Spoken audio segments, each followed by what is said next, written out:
Here goes. How are you, ladies? I always like your advice a lot. On today's Ask the Girls, I would like you ladies to highlight the issues of can we stay, because this guy wants me to move in, but I am hesitant about what people at home will say because they are because they are staunch Christians. Kindly advice. Can we stay is a very interesting, simply because there are many reasons why people choose to go that way of can we stay. One, it is expensive to have a wedding. Believe me, it's expensive to have a wedding. Two, it's very, very tricky for you to actually have any stability. That's the con. There's a pro, it is expensive and therefore you're saving money. The con is, unfortunately, there is no stability because this person could up and leave anytime. There used to be a law that was like 6 months after staying with someone, they're officially your wife. 6 years. No, it was 6 months. Initially it was 6 months. Anyway, that was disbanded, of course, because politicians are politicians. However, I still believe that there is very little stability because you have no claim. If you guys end up getting a lot of assets and and God forbid something happens to your partner or something happens to you, they cannot claim your property as your partner because officially they're not. Like, there's no documentation to show it.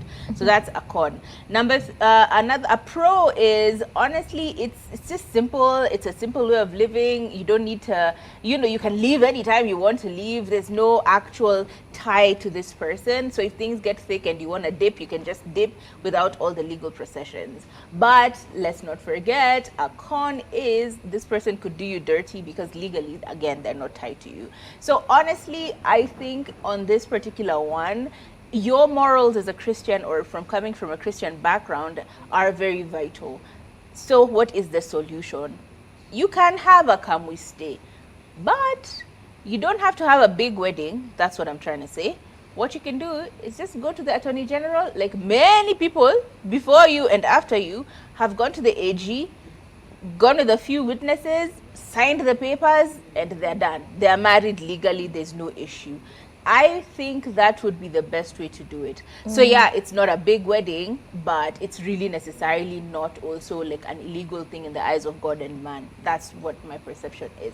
Because yeah, Kambi stays are they're very finicky, they're very flimsy in my opinion. But yeah, other people have done it and they seem to be succeeding. So I don't know, I think in this particular case, if you're feeling like it's the issue of Christianity, then just do it legally. Go to the courts, get your papers such that yes, you're staying together, but it's legal. And I think that will ease a lot of people's problems when it comes to this particular union.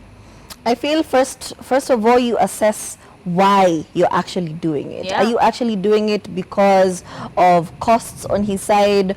Or I also think it's very important for you to live with your partner before you get married. Yeah. So if that's the case, if we are going to live together for a hot minute, as we're planning to get married, as you're planning to get engaged, that makes sense. Because you're in a serious relationship, you're like exclusive.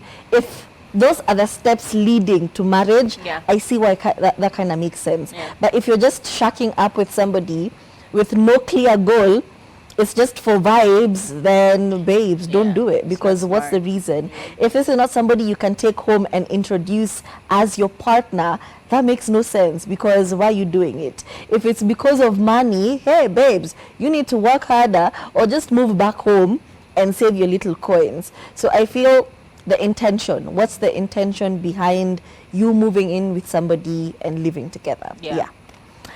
I hope we have helped you out.